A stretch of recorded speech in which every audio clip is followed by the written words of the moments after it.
यशायाह अध्याय 25 वचन 4। क्योंकि तू संकट के दिनों के लिए गढ़ और जब भयानक लोगों का झोंका भीत पर बौछार के समान होता था, तब तू दरिद्रों के लिए उनकी शरण और तपन में छाया का स्थान हुआ। आइए हम प्रार्थना करते हैं। धन्यवाद देती हूँ राजा प्रभु यीशु मसीह जी, आज के सुंदर दिन के लिए। राजा, आज हम ऑनलाइन माध्यम के द्वारा नर्सेस डे मना रहे हैं और इस नर्सेस डे पे हम आज उनके लिए प्रार्थना करेंगे। वो नर्सेस के लिए हम प्रार्थना करेंगे प्रभु यीशु मसीह, जो ये एक पैंडमिक सिचुएशन में, इतनी कठिन परिस्थितियों में भी उन कोविड पेशेंट के बीच में काम कर रहे। राजा, उनको तू अपनी सामर्थ्य और अपना बल देना प्रभु जी। उनकी और उनके परिवार के पीछे तू हमेशा बना रहना प्रभु जी, और अपनी चंगाई का जादू जो तेरी हाथों में है उनको सौंप देना प्रभु जी, और उनको इतना बल देना प्रभु जी कि इन कठिन परिस्थिति में भी वो डगमगा न पाए प्रभु जी। और उनका स्वास्थ्य, उनके परिवार का स्वास्थ्य को भी मैं आपके हाथों में सौंप रही हूँ राजा प्रभु जी। और आज हमारे बीच में जो कोई भी ये वचन बांट रहा है, वो वचन तेरी ओर से हो प्रभु जी, और हम केवल इन वचन को सुनने वाले न हो पाए, बल्कि इस वचन पर हम चलने वाले हो प्रभु। ध्यान केवल आपकी आराधना और महिमा में लगा रहे, ऐसा अनुग्रह तू हम पर करना प्रभु जी। सारा आगे का सारा समय मैं आपको हाथों में सौंपती हूँ। सारा जलाल, सारा महिमा आप ही को देती हुई ये छोटी सी प्रार्थना उद्धारकर्ता प्यारे यीशु मसीह के नाम से करती हूँ। Praise the Lord. धन्यवाद के साथ स्तुति गाऊंगा, हे यीशु मेरे खुदा। उपकार तेरे है बेशुमार, कोटि कोटि स्तुति धन्यवाद। धन्यवाद के साथ स्तुति गाऊंगा, हे यीशु मेरे खुदा। उपकार तेरे हैं बेशुमार, कोटि कोटि स्तुति धन्यवाद। योग्यता से बढ़ के दिया है अपनी दया से तूने मुझे, योग्यता से बढ़ के दिया है अपनी दया से तूने मुझे। मांगने से ज्यादा मिला मुझे, आभारी हूँ प्रभु मैं। मांगने से ज्यादा मिला मुझे, आभारी हूँ प्रभु मैं। धन्यवाद के साथ स्तुति गाऊंगा, हे यीशु मेरे खुदा। उपकार तेरे है बेशुमार, कोटि कोटि स्तुति धन्यवाद। धन्यवाद के साथ स्तुति गाऊंगा, हे यीशु मेरे खुदा। उपकार तेरे है बेशुमार, कोटि कोटि स्तुति धन्यवाद। तू है सच्चा जिंदा खुदा, है तुझ पर ही भरोसा मेरा। तू है सच्चा जिंदा खुदा, है तुझ पर ही भरोसा मेरा। सेवा पूरी करके पाऊं इनाम, प्रभु ऐसा दो वरदान।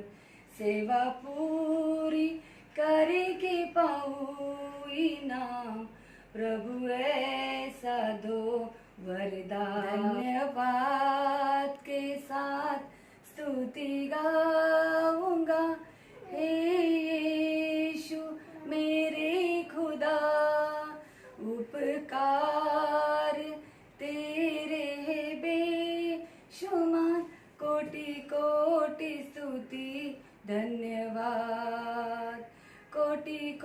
कोटि स्तुति धन्यवाद, कोटि कोटि स्तुति धन्यवाद। Thank you. Praise the Lord. आइए हम वचन पढ़ते हैं। पहला पत्रस का 5वां अध्याय उसका 7वां वचन। अपनी सारी चिंता उसी पर डाल दो क्योंकि उसको तुम्हारा ध्यान है। परमेश्वर इस वचन को आशीष दे। Praise the Lord. सभी को जय मसीह की। मैं सबसे पहले परमेश्वर का धन्यवाद करना चाहूंगी कि उन्होंने मुझे ये मौका दिया आज का वचन सुनाने के लिए, और मैं पासबान का भी धन्यवाद करना चाहूंगी कि उन्होंने मुझे उचित समझा कि आज के इस सब्बात दिन में मैं आपके साथ वचन बांट सकूं। आज की तारीख में जब हम देखते हैं कि हम शायद हम एक दूसरे से मिल नहीं पा रहे हैं, तो फोन कॉल्स बहुत ज्यादा हुए हैं।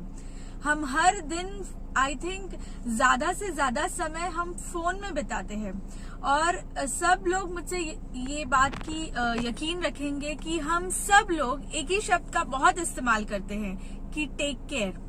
टेक केयर ये शब्द जो है ये बहुत ही कॉमन हो चुका है हम लोगों के जीवन में, चाहे वो इंसान एडुकेटेड हो, चाहे वो अनपढ़ भी क्यों ना हो, जिसको उसका मतलब भी नहीं पता हो, लेकिन हम अंत में जब हम बात करते हैं या बात को खत्म करते हैं तब हम सभी को एक ही बात कहते हैं कि टेक केयर। तो टेक केयर जब हम इस शब्द को बोलते हैं ये बहुत कॉमन वर्ड हो चुका है, और आपके पासबान ने मुझे आज का जो टॉपिक दिया है उन्होंने कहा कि केयर इस टॉपिक पे वचन बांटना है। तो ये टेक केयर जब हम कहते हैं, जब हम इसे गूगल में सर्च करते हैं, तो इस टेक केयर का मतलब जो है वो है कि परवाह करना या ध्यान रखना, देखभाल करना या देखरेख रखना। जब हम इस वर्ड को जब हम सुनते हैं टेक केयर, बाइबल में ऐसे बहुत सारे कैरेक्टर्स हैं जहां पे ऐसे कुछ व्यक्तियों ने टेक केयर किया है। जैसे कि मैं कहूँ कि रूथ ने अपनी सासू माँ जो कि नयोमी है उसका देख रेख रखा। जब उनकी सासू माँ अपने हस्बैंड और अपने बेटों को खो चुकी थी, तब रूथ ने उसकी सासू माँ का ख्याल रखा, वो उनके साथ ट्रैवल किया और वो जहाँ रहती है वहां पर वो थी। दूसरा, अगर हम कैरेक्टर्स को बाइबल में देखते हैं, जो एक विधवा स्त्री थी जो एलाइजा को अपना भोजन देती है। सबको पता है कि उस विधवा स्त्री के पास कुप्पी भर तेल था और कुप्पी भर आटा था, बट फिर भी वो स्त्री उसके पास जो है उसमें से अपना पूरा वो देती है। इस बाइबल कैरेक्टर से हमें यही देखने को मिलता है कि ये दो व्यक्तियों में एक जो गुण था वो गुण है कंपैशन का, वो गुण है केयर का। आज परमेश्वर हमसे इस केयरिंग नेचर के बारे में क्या कहना चाहते हैं वो जानने से पहले आइए हम छोटी सी दुआ करें। धन्यवाद धन्यवाद धन्यवाद करते हैं पिता परमेश्वर, आज का ये सुंदर सा समय दिया इसलिए कोटि कोटि धन्यवाद करते हैं पिता परमेश्वर। पिता परमेश्वर, सुनने वाले कानों को पिता परमेश्वर, और पिता परमेश्वर सबों के दिलों को तेरे हाथों में सौंपते हैं पिता परमेश्वर। अपने आप को ढककर पिता परमेश्वर तुझे ऊंचा उठाते हुए पिता परमेश्वर, अपने पवित्र आत्मा से पिता परमेश्वर मेरे द्वारा तू कार्य कर पिता परमेश्वर। हाँ पिता परमेश्वर, अपने आप को, अपने होठों को तेरे हवाले करती हूँ पिता परमेश्वर। आगे का सारा समय तेरे हाथों में सौंपते हुए प्रार्थना प्रभु यीशु मसीह के नाम से मांगती हूँ, सुन ले पिता।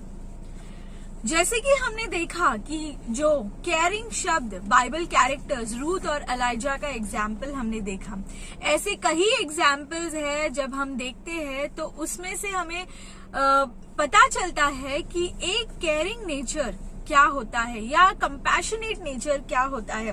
जब हम एक एग्जाम्पल मैं देना चाहूंगी कि क्वीन एलिजाबेथ जो थी, क्वीन एलिजाबेथ एक आदमी से मिलती है। तो क्वीन एलिजाबेथ एक आदमी से जब मिलती है, उस आदमी को पता नहीं रहता है कि ये क्वीन एलिजाबेथ है।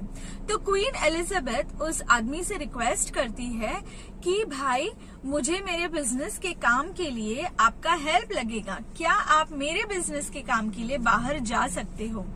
तब उस आदमी ने, वो नहीं जानता था कि ये क्वीन एलिजाबेथ है, और उस आदमी ने उस क्वीन से कहा कि सॉरी, अगर हो सकता तो मैं जरूर जाता, बट मेरा ही बिजनेस अभी इतना डिमांड पे चल रहा है कि मैं अगर आपके काम के लिए मैं यहाँ से चला जाऊं तो मेरा बिजनेस नुकसान में जा सकता है। तो क्वीन एलिजाबेथ ने ये दावा किया या उनको ये हिम्मत दिखाई कि अगर तुम मेरे बिजनेस के लिए आप बाहर जाओगे तो तुम्हारा बिजनेस का ध्यान मैं यहाँ पर रखूंगी। तो उसके ये कहने पर वो आदमी जो है वो जाता है अपने बिजनेस, क्वीन एलिजाबेथ के बिजनेस के काम के लिए। जब वो वापसी में लौटता है तब उसे पता चलता है कि क्वीन एलिजाबेथ ने जो दावा किया था कि उसका जो बिजनेस वो चलाएगी, वो बहुत अद्भुत रीति से या बहुत उन्नति के दौर पे उसने चलाया। और क्वीन एलिजाबेथ का यही शब्द था कि तुमने मेरे बिजनेस का ध्यान रखा, इसलिए मैं तुम्हारे बिजनेस का ध्यान रखा। तो आज परमेश्वर कहीं ना कहीं आज हमसे ये कहता है कि I will take care of your business, you take care of me, और you take care of yours. आज परमेश्वर हमसे यही कहता है। जब हम देखते हैं 1 पीटर 5 उसका 7, उसमें लिखा है cast all your burdens unto Jesus because he cares for you. Hindi में अगर हम देखेंगे 1 पत्रस 5 और उसका 7 लिखा गया है, अपनी सारी चिंता उसी पर डाल दो क्योंकि उसको तुम्हारा ध्यान है। आज हम इस पैंडेमिक के दौर में आज हमें लगता है कि किसको हमारा ध्यान है, लेकिन आज के तारीख में परमेश्वर को हमारा ध्यान है। कोविड के पहले जब मैं बात करूं तो कोविड के पहले हम सभी लोग एक ही चीज को बहुत ज्यादा वैल्यू करते थे कि पैसा कमाना है, पैसा चाहिए, ये पैसों से ये होगा, पैसों से वो होगा। लेकिन आज के दौर में अगर हम किसी व्यक्ति से पूछे कि पैसे का क्या कीमत है, तो आज किन किन लोगों के पास पैसा है, लेकिन वो पैसा जान बचाने का काम नहीं आ रहा है।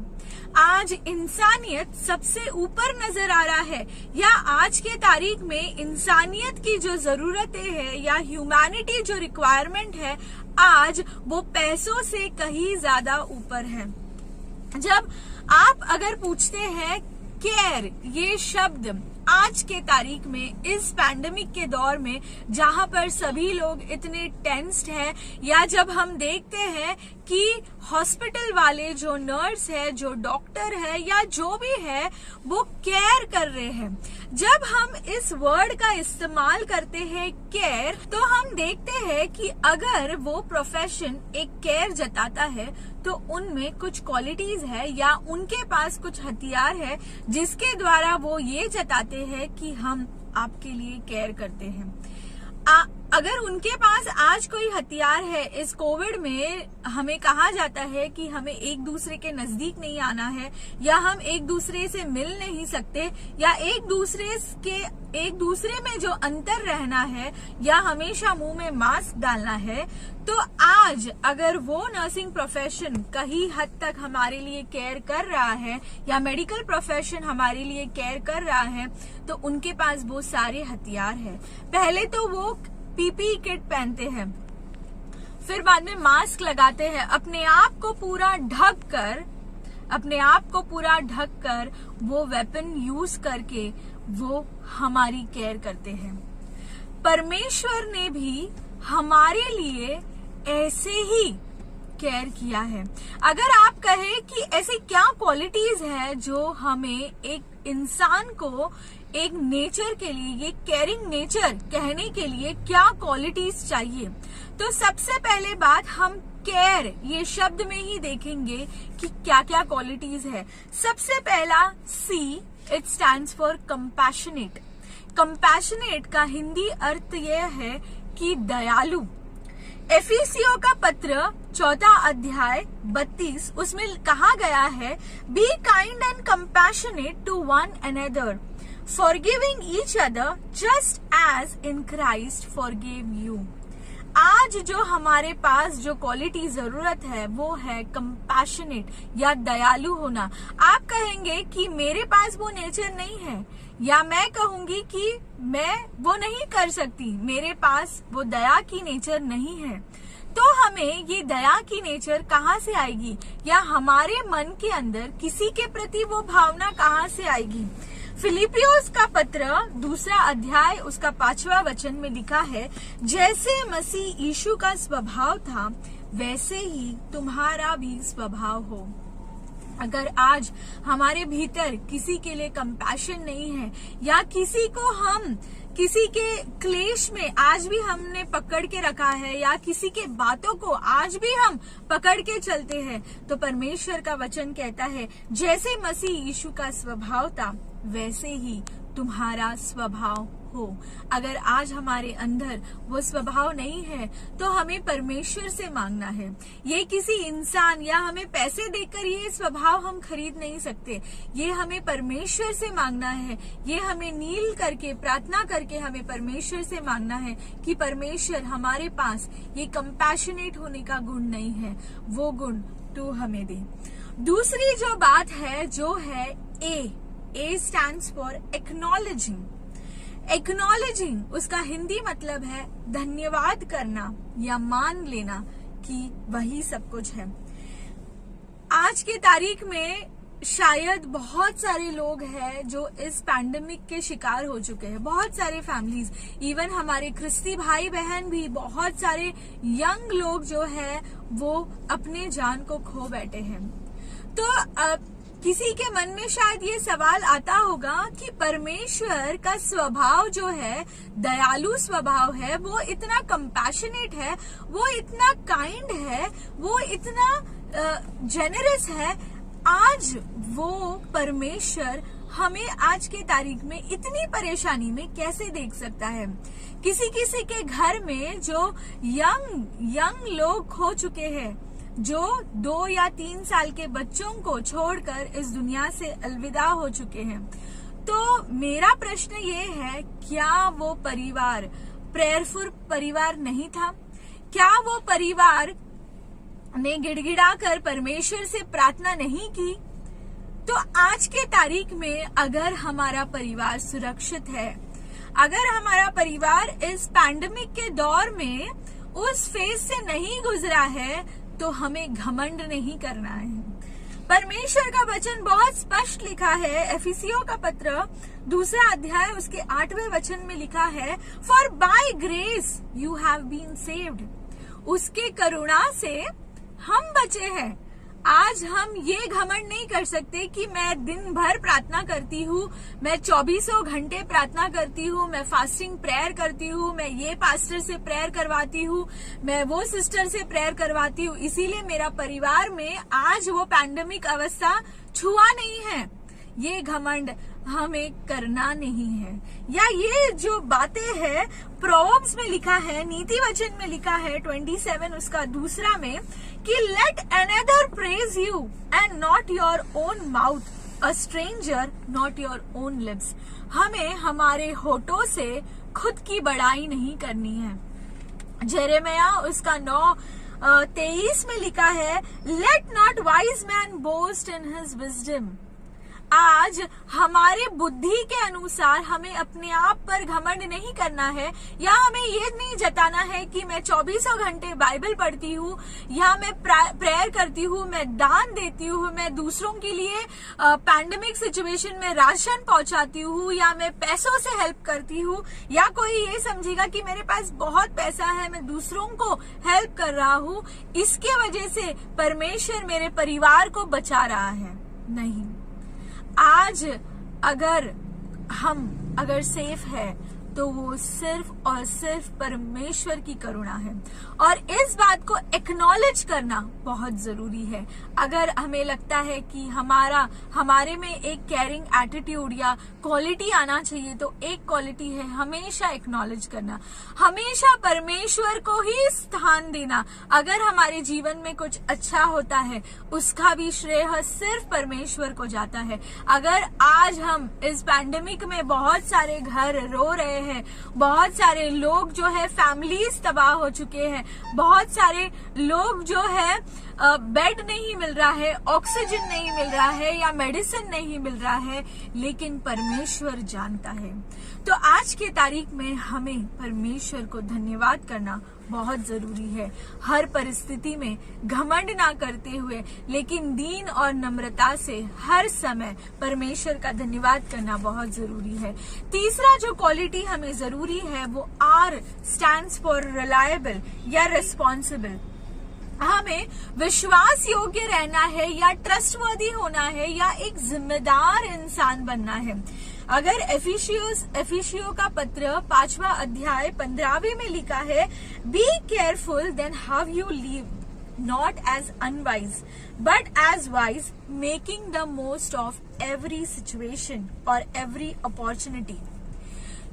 1 कोरिन्थियंस उसका 12वां अध्याय 25 से 27 में लिखा गया है कि हमारा जो अंग मुश्किल में है, अगर हमारे चर्च मेंबर्स आज परेशानी में है, हमारे नेबर्स आज परेशानी में है, या दुनिया में जिसको हम जानते हैं वो परेशानी में है, इसका मतलब ये है कि हमारा परमेश्वर आज परेशानी में है। आज हम क्या कर रहे हैं? आज हमारा रिस्पॉन्सिबिलिटी क्या है? आप कहेंगे मेरे पास पैसा नहीं है किसी को मदद करने के लिए, आप कहेंगे मेरे पास कुछ भी नहीं है जिससे मैं बाहर जाऊं, या आज आप कहेंगे कि बाहर जाकर मदद करना रेस्ट्रिक्ट किया गया है, लेकिन उसमें से भी हम क्या कर रहे हैं?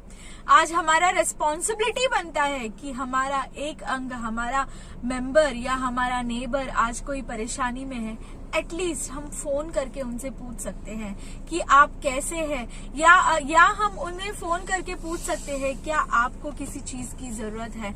आजकल डिजिटल इंडिया में हम जी रहे हैं, हर चीज डिजिटलाइज्ड हो चुका है। भले हम एक दूसरे से मिल नहीं सकते, भले हम बाहर जा नहीं सकते, लेकिन हमारे पास डिजिटल ऐप है, हमारे पास मोबाइल है, उससे इस्तेमाल करके हम किसी ना किसी को पूछ तो सकते हैं कि आप कैसे हैं, आपको कुछ जरूरत है क्या। कुछ नहीं तो भी एटलीस्ट हम बोल सकते हैं टेक केयर। ये जो शब्द है ये बहुत ही इम्पोर्टेंट है। तो ये जो क्वालिटी है केयरिंग नेचर का, उसमें से एक है रिस्पॉन्सिबल होना। आज हर एक क्रिस्ती रिस्पॉन्सिबल है एक दूसरे के लिए, क्योंकि हम क्रिस्त में हम एक दूसरे के भाई बहन हैं। तो हमें परमेश्वर का अंग जब हम है, एक सफर करता है, तो दूसरों को उसमें सहभागी होना बहुत जरूरी है। चौथा और आखिरी जो क्वालिटी जो बहुत ही इम्पोर्टेंट है वो है E स्टैंड्स फॉर एम्पैथी। अभी बहुत सारे लोगों को बहुत कंफ्यूजन है सिंपैथी और एम्पैथी में। सिंपैथी और एम्पैथी जो कि हिंदी में अगर हम ट्रांसलेट करेंगे तो लगभग बहुत ही करीब करीब उनका मीनिंग है, जो हमदर्दी जताना या सहानुभूति जताना। तो डिफरेंस क्या है? सिंपैथी, सारी दुनिया के लोगों के पास सिंपैथी है। ओह, आपके घर में ऐसा हुआ क्या, सुनकर बहुत बुरा लगा। सारे लोग आपको सिंपैथी जताएंगे, आपके साथ सहानुभूति रखेंगे, लेकिन एम्पैथी वो इंसान है जो जानता है कि आपके घर में परिस्थिति क्या है। जो एम्पैथी का मतलब ये है कि अगर आपके घर में किसी का मौत हो चुका है तो सामने वाले इंसान को पता है कि किसी के घर में मौत होने पर क्या बीतती है। तो ये बहुत डिफरेंस है। सिंपैथी वाले जो इंसान है वो सिर्फ बोलेंगे, वो कभी समझेंगे नहीं हमारी परिस्थिति को। तो लेकिन आज हमें सिर्फ लोगों को दया नहीं दिखाना या सिंपैथी नहीं दिखाना या सहानुभूति नहीं दिखाना है कि अरे बाबा तुम्हारे घर में क्या हो गया। हमें समझना है कि जब उस घर में ऐसी परिस्थिति होती है तो हमें क्या करना है या हम क्या कर सकते हैं। सबसे बेस्ट एग्जाम्पल एम्पैथी का जो है वो परमेश्वर ने अपने एक लौते पुत्र परमेश्वर को, प्रभु यीशु मसीह को इस दुनिया में भेजकर जो एम्पैथी दिखाई है। अगर परमेश्वर सिंपैथी दिखाता तो शायद कुछ और करता, शायद हमारे पापों को बचाने के लिए वो कुछ और करता, लेकिन परमेश्वर ने एम्पैथी दिखाया। परमेश्वर जानता था कि हमें उससे बाहर निकलने के लिए, उस पाप से बाहर निकलने के लिए क्या जरूरी है। तो उन्होंने अपना इकलौता यीशु मसीह को हम पर भेजा, हमारे लिए भेजा। अगर आज के तारीख में हमें किसी के लिए केयर करना है तो रिस्क उठाना बहुत जरूरी है। मैं एक छोटा सा एग्जाम्पल देना चाहूंगी। जो रिसेंटली मेरी बच्ची जो है, जो 3 साल की बेटी है, उसके शरीर में थोड़ा सा जख्म हुआ है, गरम दूध गिर गया है, तो उसका जो स्किन है वो जल गया है। तो अभी आप बोलेंगे कि एक माँ होने के नाते या एक पेरेंट होने के नाते, एक केयर गिवर होने के नाते तो हमें क्या करना है। अगर उस जले हुए चीज पर अगर मैं ऐसे ही बोलूं, ओ मेरी बेटी को जल गया, और मैं कुछ ना करूं, तो क्या ये पॉसिबल है? डॉक्टर ने कहा कि भले बच्चा रो तो आपको वो ड्रेसिंग खींच के निकालना है और उसका जो जला हुआ भाग है उस पर आपको पानी से साबुन लगा के अच्छे से साफ करना है। अगर आप सोचेंगे कि अगर मैं केयरिंग माँ हूँ तो मुझे क्या करना है, तो मैं ये बोलूं कि मेरा बच्चा रो रहा है तो मैं उसको रुला नहीं सकती, मैं उसका वो जो जख्म है उस पर हाथ लगा नहीं सकती। क्या ऐसा कह सकते हैं? नहीं ना। जब तक मैं जख्म वो ड्रेसिंग ना निकालूं या एवरीडे उसको क्लीन ना करूं या मेरे बच्चे को ना रोने दूं, तब तक वो जख्म ठीक नहीं होगा। आज परमेश्वर शायद हमारे जख्मों को जानता है। वो जानता है कि किन किन घर में मौत हो रहा है, किन किन घर में कोविड पहुंच रहा है, किन किन घर में जॉब नहीं है, किस किस घर में पैसे नहीं है, किस किस घर में खाने के लिए नहीं है। परमेश्वर जानता है हमारे जख्मों को, और वो भी जानता है कि जख्म जो है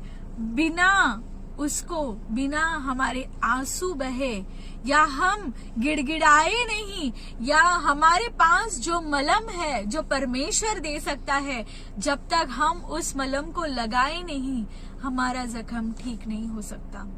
आज हमें लगता होगा कि परमेश्वर हमारे जख्मों पर नमक छिड़क रहा है।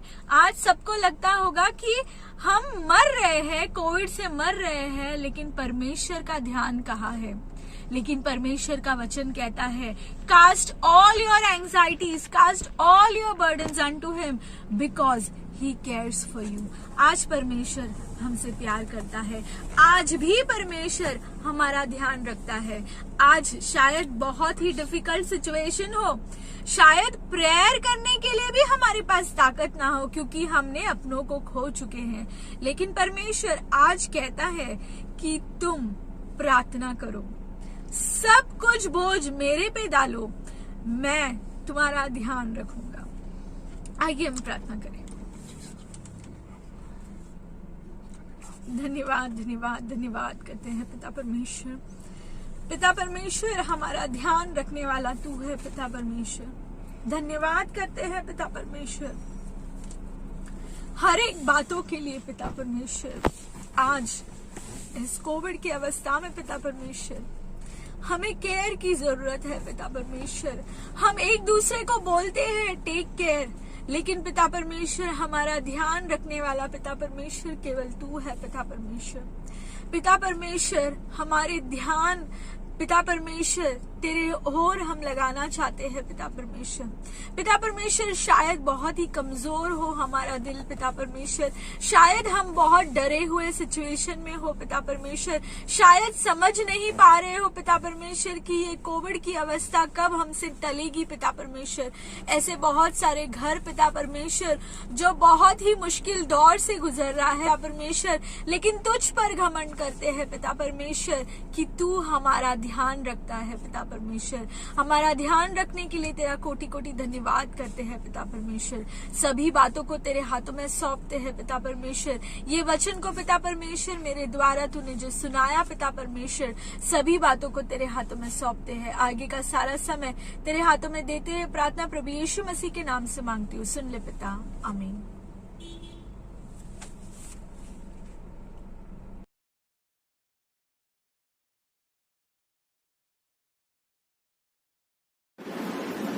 कैसे बताऊं इस दुनिया को मेरे प्रभु की बात, कैसा है वो राजा रहता सबके साथ।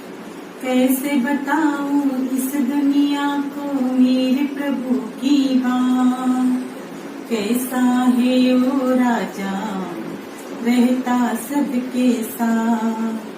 साथ सदा रहता है सबके वो हरदम, अपनी ही महिमा में रखता है हरदम। साथ सदा रहता है सबके वो हरदम, अपनी ही महिमा में रखता है हरदम। हम भी है उसके और वो भी है मेरा, हम भी है उसके और वो भी है मेरा। मेरा जो मन है उसको ही भजता, मेरा जो मन है उसको ही भजता। कैसे बताऊं इस दुनिया को मेरे प्रभु की बात, कैसा है वो राजा रहता सबके साथ। मेरे प्रभु की महिमा से तुम चंगे होगे, शैतानी बाधाओं से तुम बचते रहोगे। मेरे प्रभु की महिमा से तुम चंगे होगे, शैतानी बाधाओं से तुम बचते रहोगे। बीमारी और गरीबी से तू ना कभी डरना, बीमारी और गरीबी से तू ना कभी डरना। यीशु की महिमा में तू हरदम ही रहना, यीशु की महिमा में तू हरदम ही रहना। कैसे बताऊं इस दुनिया को मेरे प्रभु की बात, कैसा है वो राजा रहता सबके साथ। यीशु है वो राजा हमको ठीक करेगा, यीशु है वो राजा सब कुछ ठीक करेगा। उससे ही मांगो झोली भर कर देगा, फरियाद हमारी सुनेगा। तुम हाथ उठा कर मांगो, फरियाद हमारी सुनेगा।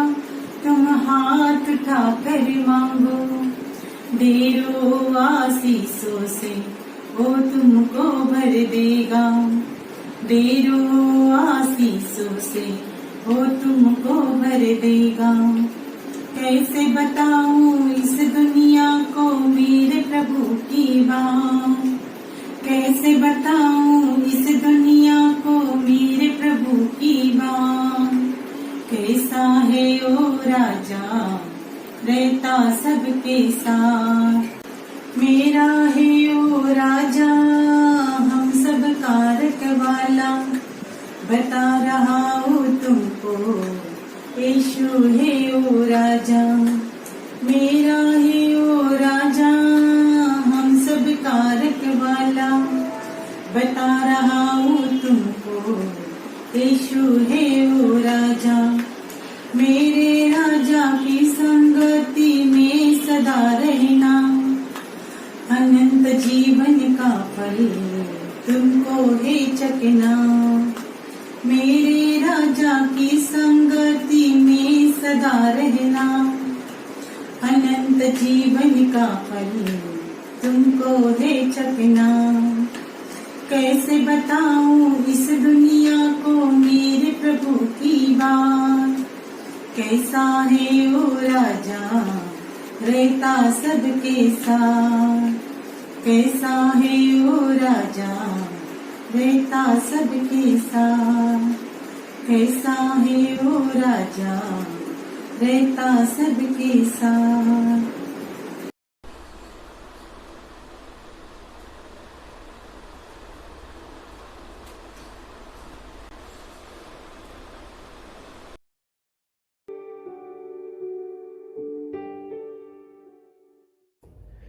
सब सुनाते हैं अपना किस्सा, लो आज मेरा सुनो। मैं नर्स हूं, एक झूले के नवजात शिशु से लेकर बुढ़ापे के क्रूर दंश को झेलते इंसान को। मैं संभालती हूं अपना खाना पीना छोड़कर, कभी अपने शहर में और कभी परदेश से रिश्ता जोड़कर। रिसेप्शन से लेके ओपीडी तक, जनरल वार्ड से लेकर आईपीडी तक, ओटी से लेकर आईसीयू तक, एनआईसीयू से एचडीयू तक, हर जगह मेरा काम होता है। कभी कभी इमरजेंसी में ना आराम होता है। डॉक्टर बुलाए तो तुरंत जाना होता है। डॉक्टर बुलाए तो तुरंत जाना होता है। पेशेंट को देख के मुस्कुराना होता है। डिस्चार्ज पर पेशेंट को रास्ता भी दिखाना होता है। डॉक्टर की झिड़क मुझे सहनी, डॉक्टर की झिड़क मुझे सहनी, पर वापस ना एक मुंह से कहनी। मरीज भी सब तरह के होते हैं, मरीज भी सब तरह के होते हैं। कोई नरम कोई गरम, हर कोई एक जैसे थोड़े ही ना होते हैं। कुछ मरीज मुझे देखकर मुस्कुराते हैं, कुछ मरीज मुझे देखकर मुस्कुराते हैं। कुछ मरीज रोब जमाते हैं, कुछ मरीज चुपचाप पत्थर की मूर्ति बन जाते हैं। कुछ हाय बहुत नाकू चने चबाते हैं।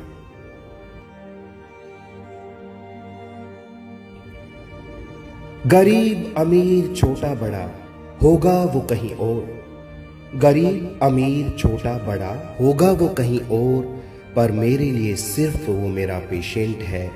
मेरी केयर उसके साथ दिल से है। ना वो मुझे देता है सैलरी, ना वो देता मुझे रेंट है। सब दिखाते हैं प्रमोशन के लिए इमोशन, सब दिखाते हैं प्रमोशन के लिए इमोशन, लेकिन मुझे तो कल भी नर्स ही बने रहना है। सब जाएंगे प्लॉट से बंगले में, सब जाएंगे प्लॉट से बंगले में, लेकिन मुझे तो कल भी प्लॉट में ही रहना है। सुई सिरिंज मरहम पट्टी दवाइयाँ, सुई सिरिंज मरहम पट्टी दवाइयाँ, मेरी जिंदगी में कहाँ है तन्हाइयाँ। हो सकती है मेरे घर में रुसवाइयाँ, हो सकती है मेरे घर में रुसवाइयाँ, पर हॉस्पिटल में मेरे चेहरे पर खुशियों की परछाइयां। भगवान का दूसरा रूप डॉक्टर होता है, भगवान का दूसरा रूप डॉक्टर होता है, पर नर्स भी नहीं एक कम कैरेक्टर होता है। माना कि डॉक्टर अस्पताल में डायरेक्टर होता है, माना कि डॉक्टर अस्पताल में डायरेक्टर होता है, पर डॉक्टर के बाद हमारा ही चैप्टर होता है। वैसे सबका अपना अपना महत्व होता है, पर डॉक्टर से ज्यादा नर्स का ही मरीज से ममत्व होता है। रिसेप्शन भी मेरा, हर एक वार्ड भी मेरा, रिसेप्शन भी मेरा, हर एक वार्ड भी मेरा, 5 स्टार हॉस्पिटल भी मेरा, वो पुराना घर, वो बीपीएल कार्ड भी मेरा। मैं नर्स हूं, एक फर्ज हूं, एक अर्ज हूं। मैं नर्स हूं, एक फर्ज हूं, एक अर्ज हूं। गर्व से मदर टेरेसा के रूप में नाम इतिहास में दर्ज हूं। प्रेज द लॉर्ड सभी को and thank you very much. मैं सभी नर्सेस जो हमारे चर्च को बिलोंग करते हैं, जिन्होंने नर्सिंग की पढ़ाई की है या जो एज ए नर्स काम किए हैं, जो एज ए नर्स रिटायर हुए हैं और जो अब भी काम कर रहे हैं, उन सभी को मैं थैंक यू बोलना चाहता हूं, जो इस सर्विस में अपने अपने पार्ट को सही रीति से निभाया है और बहुत कम समय में जो है उन्होंने इस वीडियो को बनाकर भेजा है, इसलिए थैंक यू सो मच।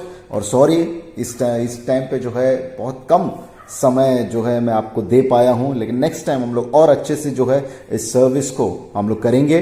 और जो लोग मिस आउट हुए हैं या जो लोग मुझे पता नहीं नर्सिंग फील्ड में है, अननोइंगली अगर मिस हुए हैं तो I am very sorry, but हम आपको भी जो है उतना ही रिस्पेक्ट, उतना ही ऑनर करना चाहते हैं। We respect all the nurses, I personally respect all the nurses. और सच में सभी का जो कार्य है, ये फील्ड नोबल प्रोफेशन चुना है, इसलिए परमेश्वर आपको आशीष करें। और आज भी जो लोग काम कर रहे हैं, परमेश्वर आपको सुरक्षा दें और आपके परिवार में भी जो है सुरक्षा बनाए रखने के लिए मेरी प्रार्थना है। और सारे मेंबर्स से मेरा रिक्वेस्ट है कि हमेशा नर्सेस के लिए, मेडिकल फ्रेटर्निटी के लिए और जो है जो भी स्टाफ आज इस समय पर हमारे आम इंसानों के सुरक्षा के लिए काम कर रहे हैं, उन सभी के लिए जो है प्रार्थना में याद रखें। इस मई 12 को जो है नर्सेस, इंटरनेशनल नर्सेस डे मनाया गया है और वहीं से मुझे ये सुझाव आया कि क्यों ना हम भी हमारे चर्च के नर्सेस को लेकर एक सर्विस को करें।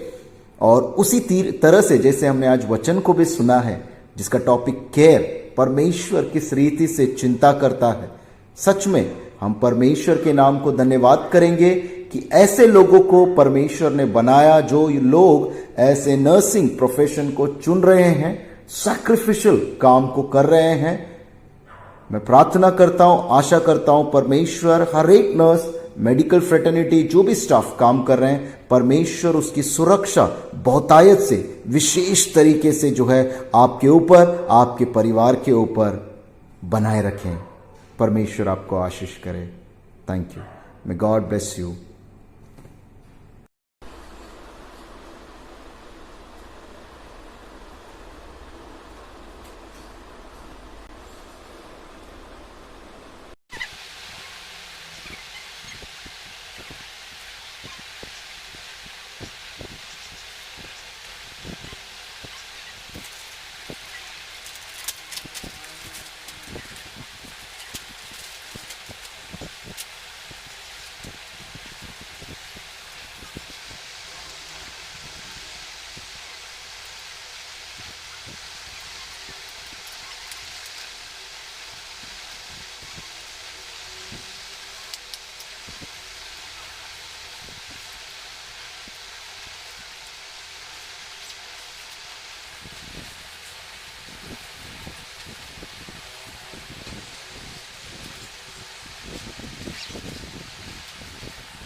मौजूदा हालात में, इस कोविड के सिचुएशन में सभी नर्सेस बहुत ही मेहनत से अपने कार्य को कर रहे हैं।